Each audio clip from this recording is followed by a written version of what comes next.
Hello Thiran. And இது பார்த்தீங்கன்னா இது என்னோடய பிசி. எனக்கு பிசி பில்ட் பண்ணுற ஒரு ஐடியா இருந்துச்சு. நான் பயோஸ் அப்ரோச் பண்ணியிருந்தேன்.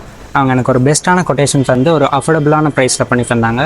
ஸோ உங்களுக்கு ஏதாச்சும் பிசி பில்ட் பண்ணுற ஐடியா இருந்துச்சுன்னா to visit BIOS. They are good at it. Thank you.